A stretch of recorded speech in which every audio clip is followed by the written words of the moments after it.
Hello, lovely souls. So some more writer's musings today. It's a lovely moon this weekend, and the week ahead is going to be really absolutely awesome. I just wanted to share that I feel how different things are when you're on the right path and things just fall in front of you. This has been a big year for a lot of us. 2024 has been a year of abundance, a year of dreams. For those of us who know what's going on, how things work, we know that this year, despite being tough, was all about putting our dreams into place, following them through and making them happen. So in my perspective, 2024 was a preparation and a doing year. And this weekend's moon is the end of that year. So as those of you who follow me know, and my friends know, the eclipse in April really pushed me. I could not live in this skin anymore. I was not happy. And so I made that lunge and said, okay, let's change it up then. And I've listened to friends, to my heart, to my children, to my animals.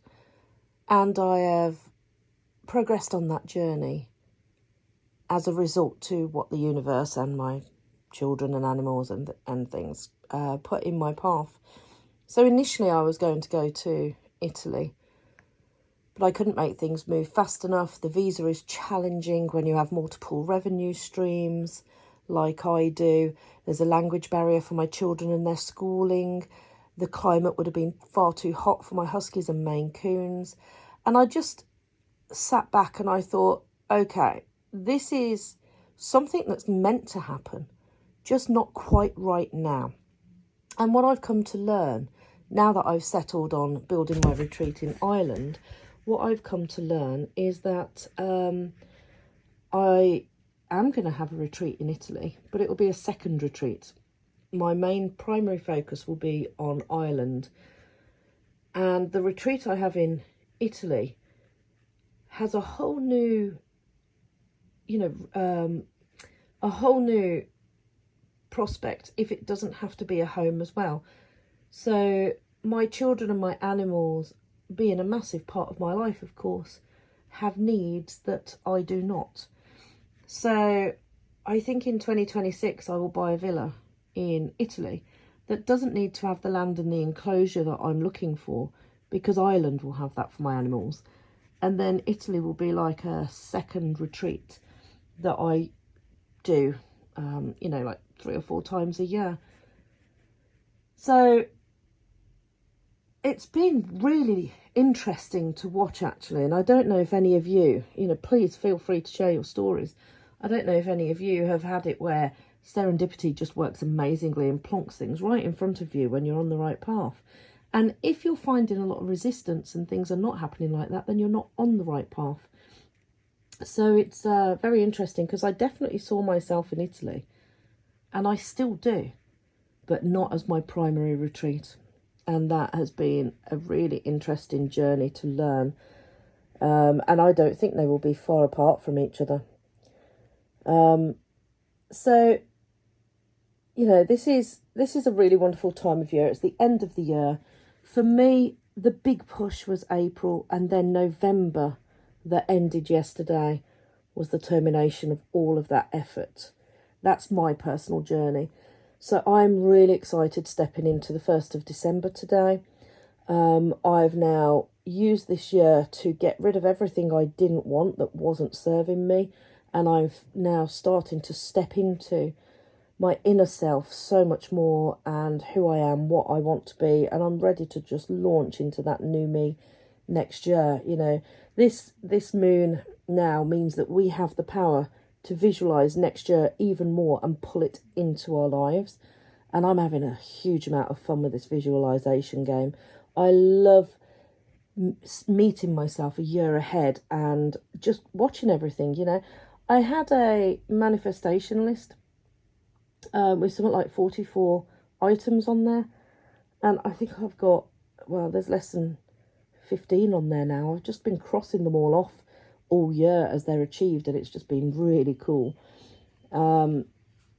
So I see 2024 as a time to leave everything we don't need behind us. we can reshape the foundation of our life now. And, you know, I listened to April's eclipse.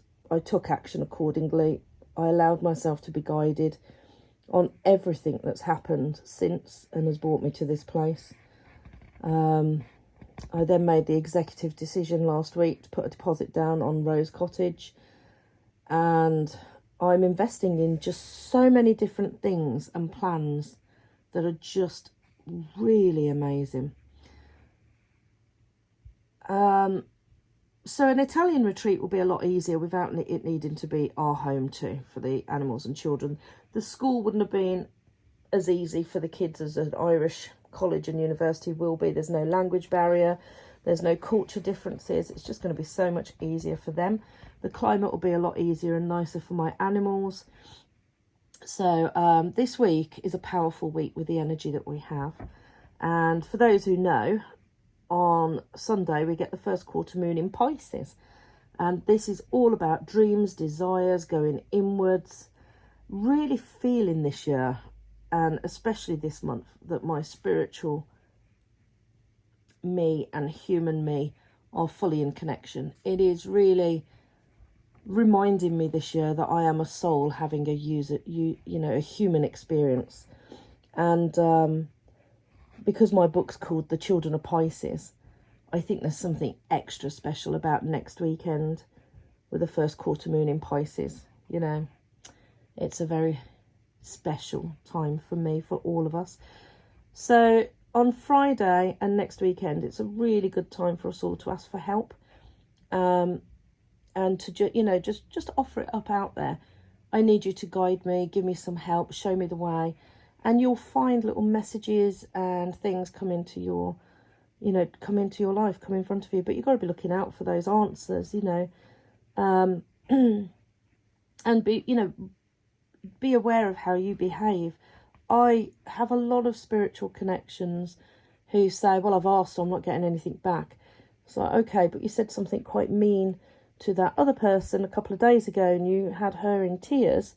So if you're going to be mean to people and not even be aware or care about what you say, you're not doing your inner work, and then you're upsetting people, and that's going to then stop the guides from helping you because you don't deserve it, basically. And a lot of spiritual people, I find, can be quite unkind, and they're on the beginning of their journey. You can call yourself spiritual, but you've got to do certain work to become kind, to be good people, and then you're worth working with, and you have to do that work. What work we do from the inside makes sure that we're on the energetic vibration and level that we need to be to have the things happen that we want to happen. So you can't ask for things if you're energetically nowhere near being good enough to get those things. And you have to work at that. That's what we mean by inner work, is building yourself up to the level that you need to be. Everything is falling into place because I'm supposed to show up to be the person I'm meant to be. And like many of you, and again, please let me know, share your stories.